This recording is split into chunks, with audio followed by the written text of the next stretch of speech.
as regular listeners to Money Talks know, my approach is that the more information we have, the better research we make ourselves, available to us, et cetera, the better our decision making becomes. And I think there's nowhere that is more clear is when it comes to climate change, when it comes to the move to transitional energy, those kinds of things. So that's why one of my favorites is with us today, Brian Gitt, who's done a fabulous job on that front, bringing facts to us, bringing research to us, really to try and inform the debate to move us forward. Brian, thank you for finding time for us. Thank you. I always loved chatting and looking forward to our discussion. Let me come, for everyone who's not familiar, a little bit of your background only, because I just find in the climate debate, when someone says something that's against the public narrative, they dismiss it automatically. Well, they can't dismiss you. You've got, 20 years plus in the renewable energy sphere, in the whole climate change kind of activism. So tell us just quickly about your background. I'm an environmentalist, and that's how I kind of got started in working in energy. I was drawn to energy because I saw that it has such an impactful way on pollution and our built environment, our transportation networks, basically everything in our life. Modern society, our whole modern civilization is running on energy. And so I saw it being so impactful. I wanted to contribute in a meaningful way to reduce pollution, to protect natural habitat, all of the things that environmentalists want. And so that's what drove me to working in the energy sector. And I spent, 20 years promoting wind and solar and energy efficiency and really trying to put forth those ideas out in the world. And I worked in various capacities. I ran a nonprofit organization that promoted green building policies in California. I was the CEO of a consulting firm that specialized in the commercialization of various clean technologies, everything from fuel cell vehicles. We ran energy efficiency programs. We promoted renewable energy. We worked on commercialization of more efficient lighting and those types of technologies. So I've been immersed in this for a long time.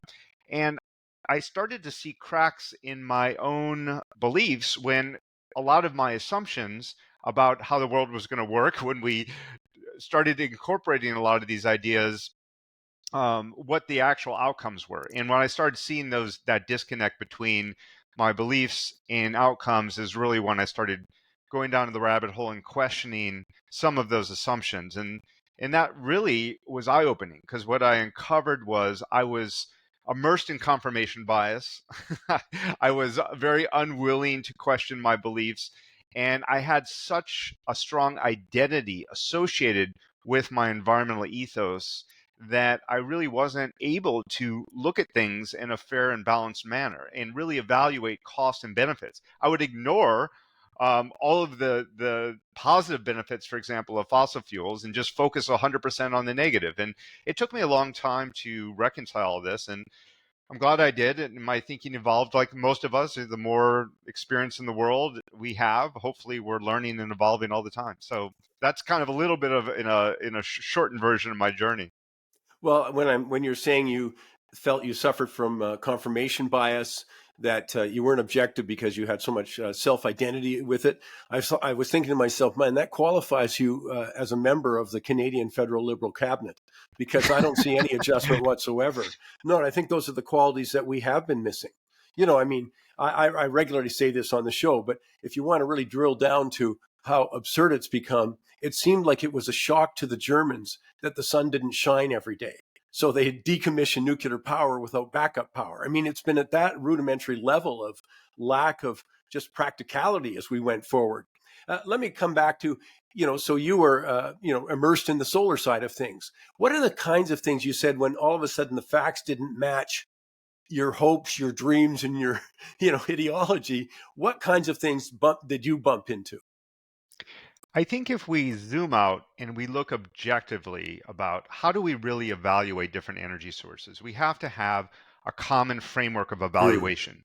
We all want the same goal. We want cleaner air, we want cleaner water, we want to preserve natural habitat for both recreation and for other living species on the planet. I think most reasonable people, if you sat across the kitchen table from them and just outlined what are we trying to achieve here? What is the goal? I would bet the vast majority of people would agree. Always a few exceptions, but most of us could agree on the goals. And so once we work backwards from the goals, okay, we're aiming at this. We want cleaner water. We want less emissions. We're going to protect more habitat. Then how do we go about evaluating various technologies? And so that's when I think it's really important to lay out the framework, because if we don't have a framework for evaluation, we can just get sucked into confirmation bias and focusing myopically on one thing. For example, like CO2 emissions.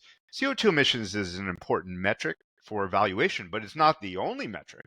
We have to look at materials use and land use and energy security and waste and all of the lifespan of the equipment. All of these things need to be considered, and we need to weigh the costs and benefits of these various energy sources. So I think that's the most important thing, is we got to agree on the common framework of evaluation, which I really don't think is that controversial. I think most people would say, all right, cost, that's an evaluation metric. How much materials, how many resources went into the life cycle of creating this particular technology? How much waste does it produce? I mean, how much land does it take up? All of these things are very common sense approach to evaluation. So then if we agree, we lay out all those evaluation criteria, and then we start applying those criteria. And when you apply the criteria, it really matters on where you're talking about. You can't just, energy is very hyper localized.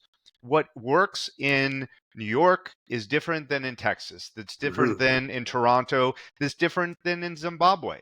You can't generalize because the local resources that are available, the climate is completely different. The local constraints and conditions or level of advancement of the economy, for example, if you're comparing Zimbabwe to New York, I mean, the energy solutions are going to be different, right?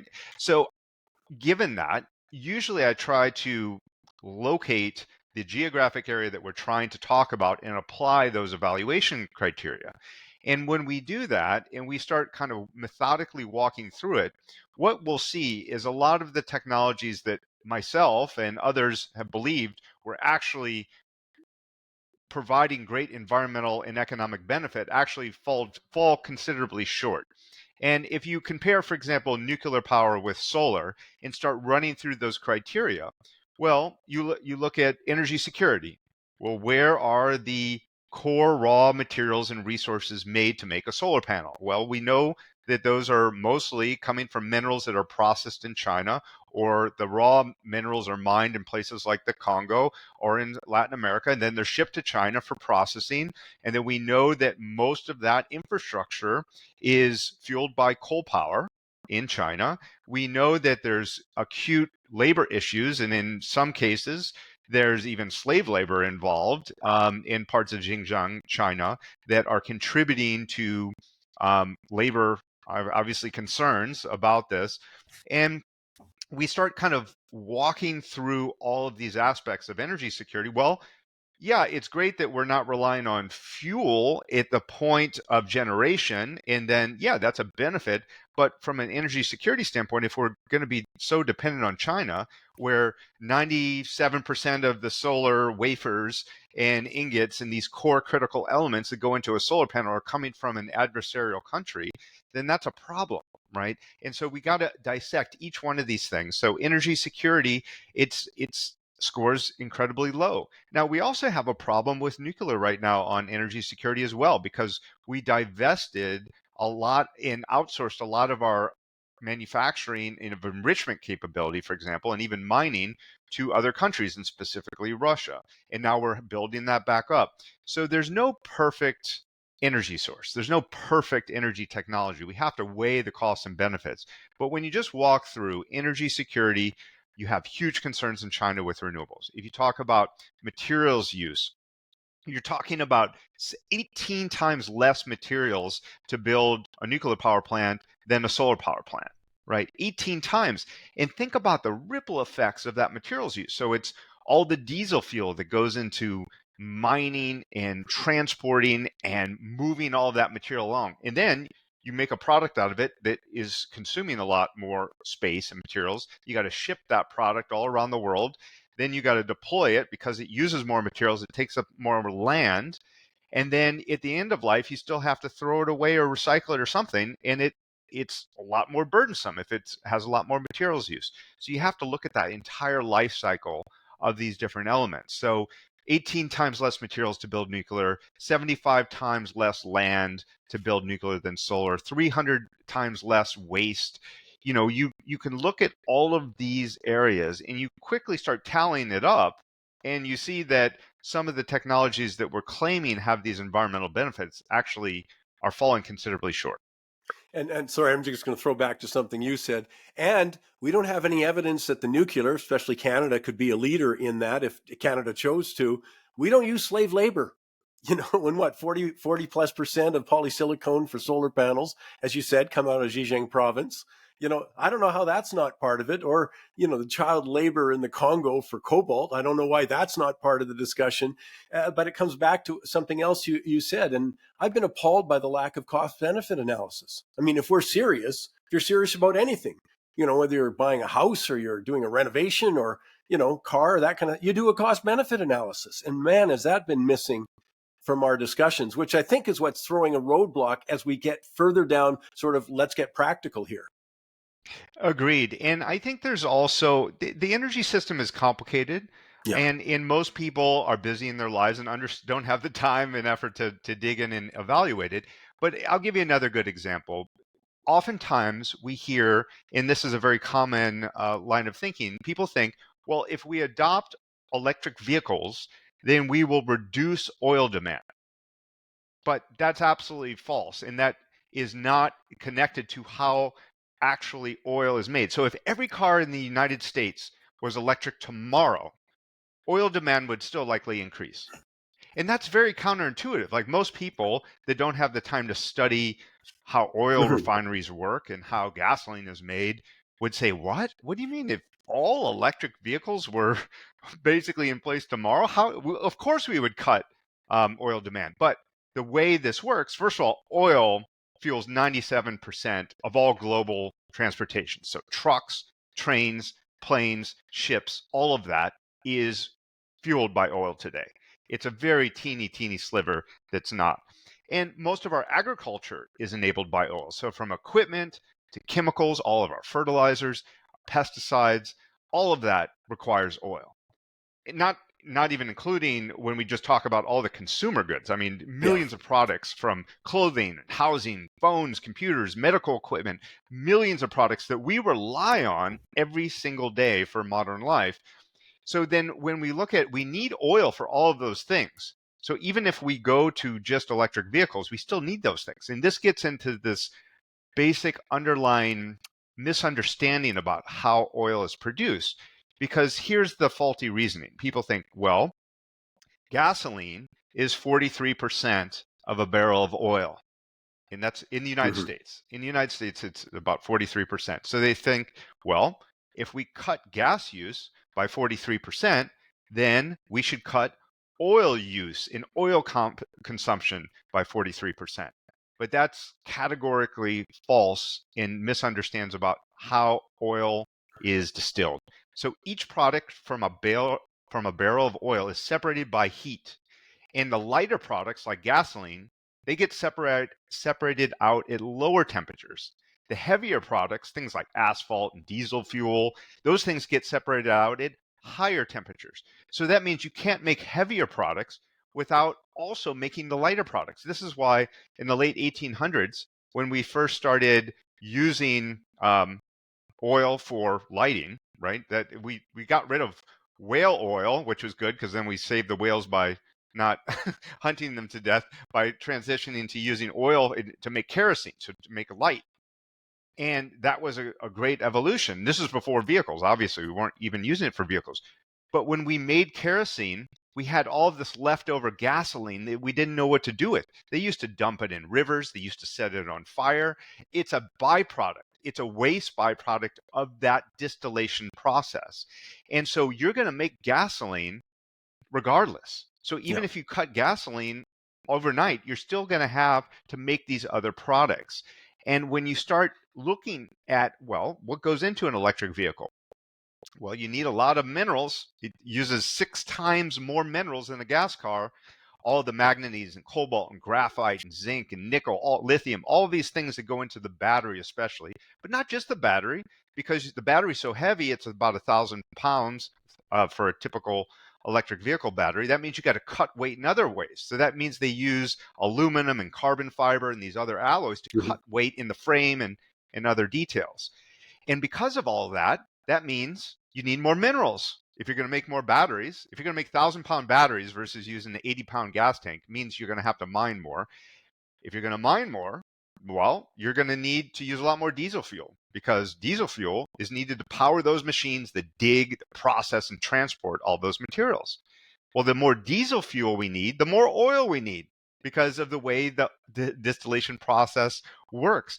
So we can't replace diesel fuel, jet fuel, fuel oil, asphalt, any of these things. Today, we don't have alternatives to those, right? And this is assuming that all these electric cars, all cars in the US tomorrow are electric. So we're still going to need that. We still need to make all of these other products, which means we're still going to make the gasoline. So then what are we going to do with all this gasoline? That's 135 billion gallons of gasoline consumed annually just in the US.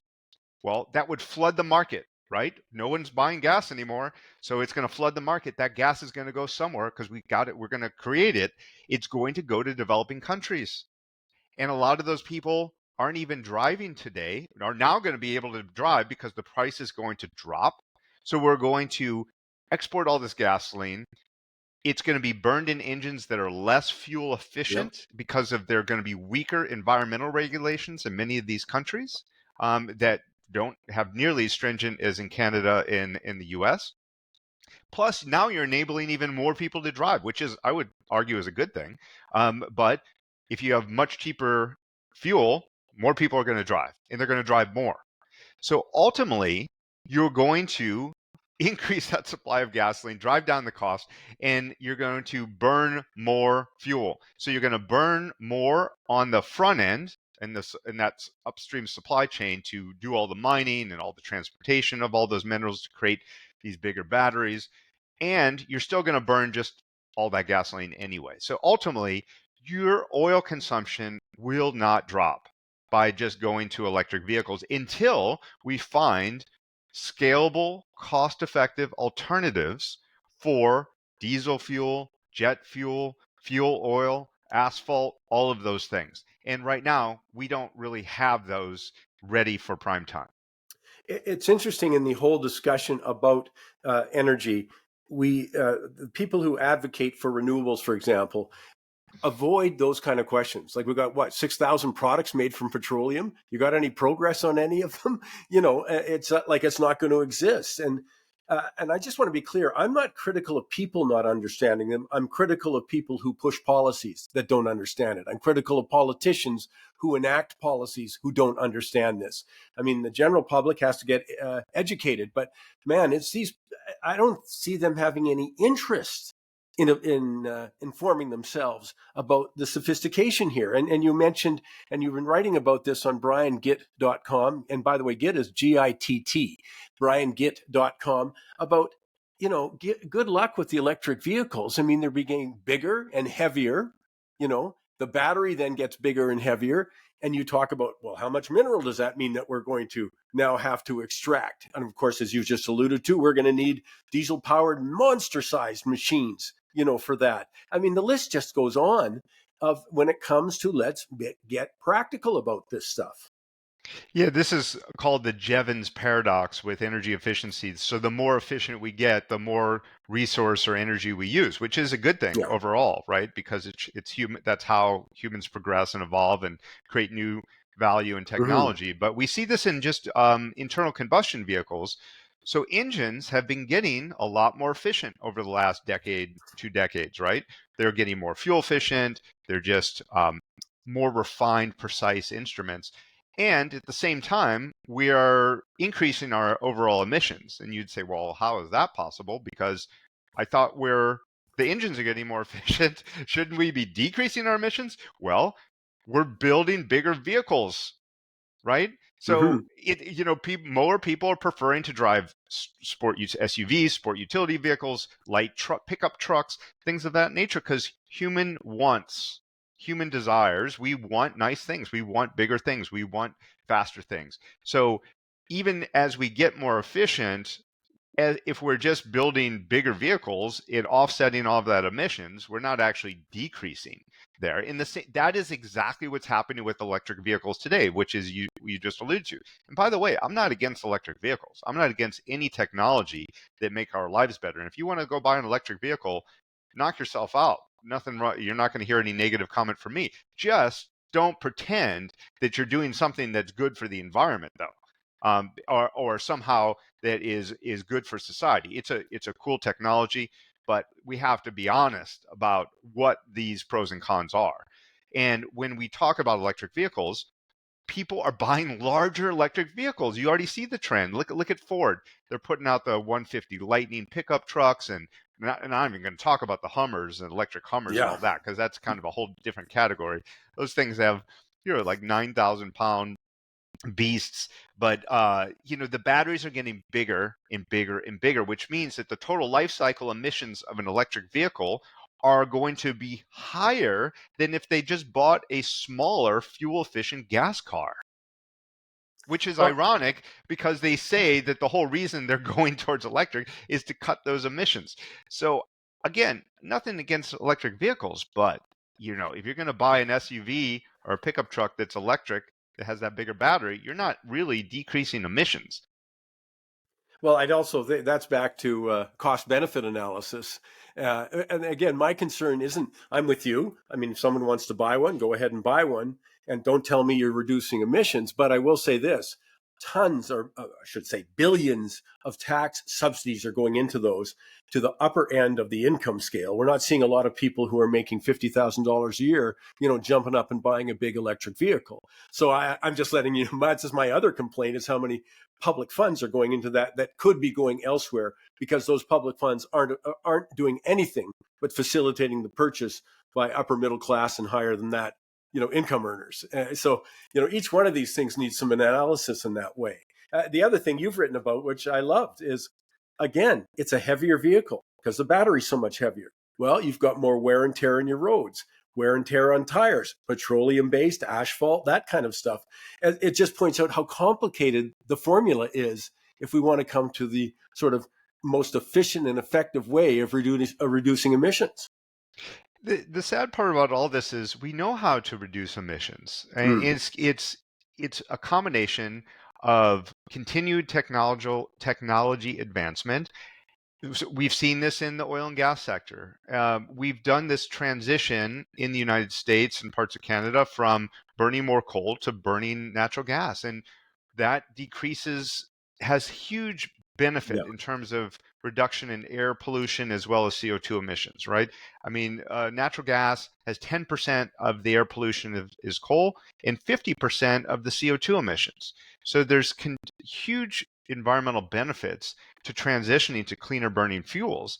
We know that nuclear power has zero emissions. It has the smallest footprint from a land perspective, from a materials perspective, of any energy source. So you're right, there's a big opportunity cost by pumping the economy full of subsidies for inferior, less efficient technologies that actually act in a parasitic way on some of these superior technologies. So for example, natural gas plants, they can't operate at optimal efficiency if they're having to ramp up and down all the time to accommodate intermittent renewables.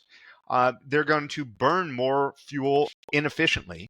Most natural gas plants, combined cycle natural gas plants, you can't just shut them on and off. You have to actually maintain a certain level of temperature and just momentum in the whole cycle there. So to do that, you have to keep them running at about 50% anyway, right? So you're still burning fuel, you're operating this thing inefficiently, you're ramping it up and down, creating more emissions than it would have been if you just would have run it in an optimal, efficient way in the first place, right? Instead of trying to accommodate all of this intermittency and chaos that's injected into the power grid through renewable energy. Another thing that you've been writing about is with renewables, the sort of premise that they're going to make energy or electricity cheaper. And that's not been validated by experience at this point.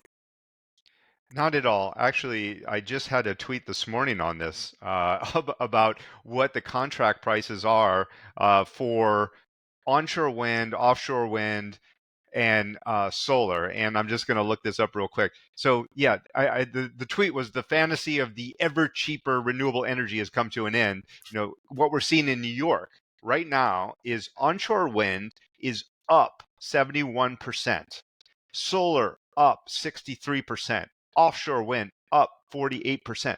These are not minor cost price increases, right? These are substantial. 71% price increase on the cost of onshore wind is huge.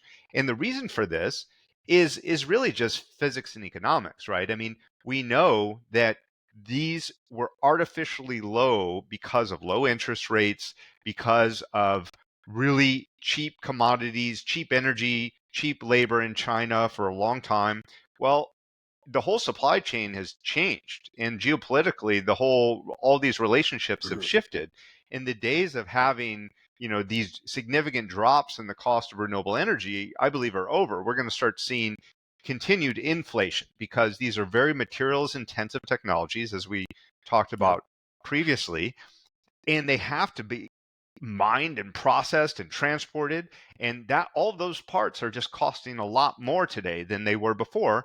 And we don't have these artificially low, really cheap financing rates that we had previously.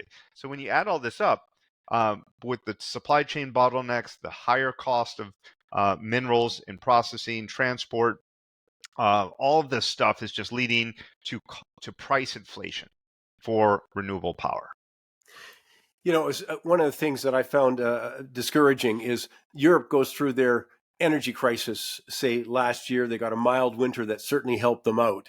And now when I look at some of the reports coming out of Europe or the conferences being held, it's looked like they've learned absolutely nothing on any of this stuff, you know, which I just find astounding. So I wanted to know, are you more optimistic now than you were, say, 1 or 2 years ago, or the same or less optimistic? It looks like we're slow learners in my view.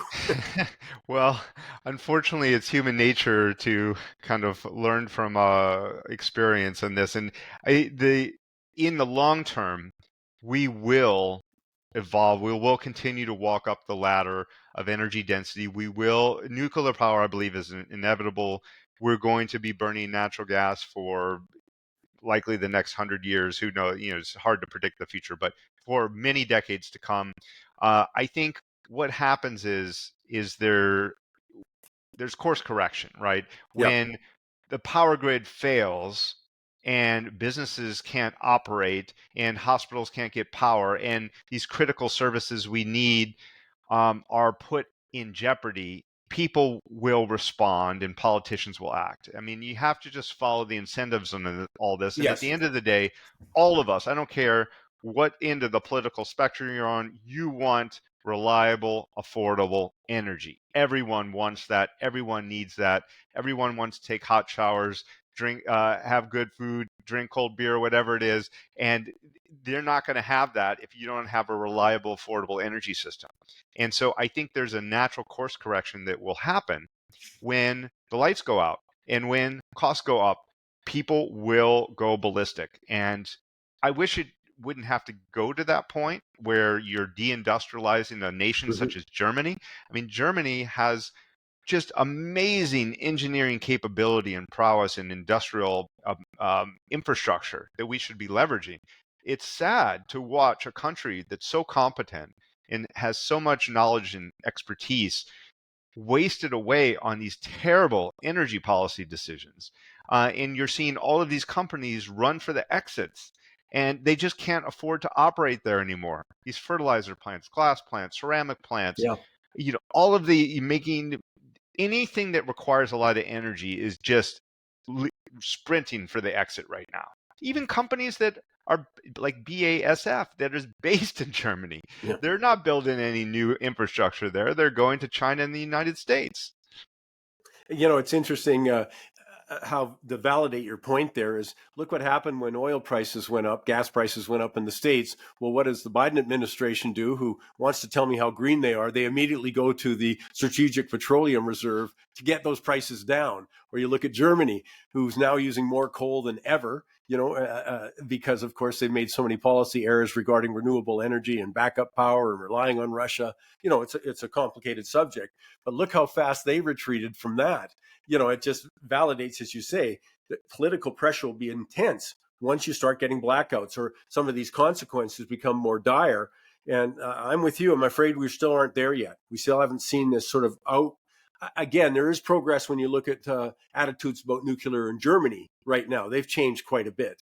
But still, I think there's a little bit ways to go. It's Yeah, I just. mean, it all this boils down to that more energy and better forms of energy are the key to unlocking human potential.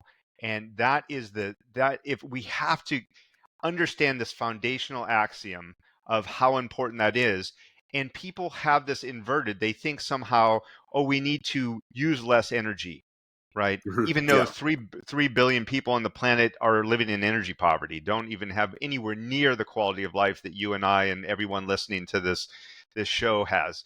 So we need so much more energy than today. The estimates are the world is going to need 50% more energy by 2050 than today. We're not going to live in a world of less energy. We're going to use more energy. So we might as well choose technologies that are superior and use energy efficiently and deliver maximum amount of return on investment for that. And that's really nuclear and natural gas, as well as oil, and for a lot of the transportation applications, because oil's not going anywhere. We're going to use more oil in 2050 than we do today. We're going to use more energy in general in 2050 than we do today.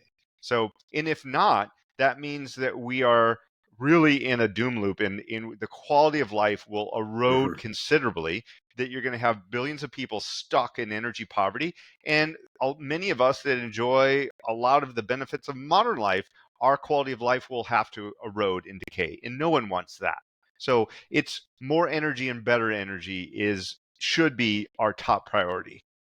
And I'll say one of the things that people can do in this regard, as I say, I've been dismayed by the fact that our policymakers or those pushing for policies haven't shown any interest in really informing themselves of the facts of the matter, the practicality of the matter in all the areas that you discuss. And that's why I encourage people to go to at Brian Gitt, Brian Gitt, at Brian Gitt and briangitt.com. You do a fabulous job bringing the public up to speed on what the politicians aren't telling us. Brian, thanks so much for taking time with us. Thanks, Mike. Always loved chatting with you. Great stuff.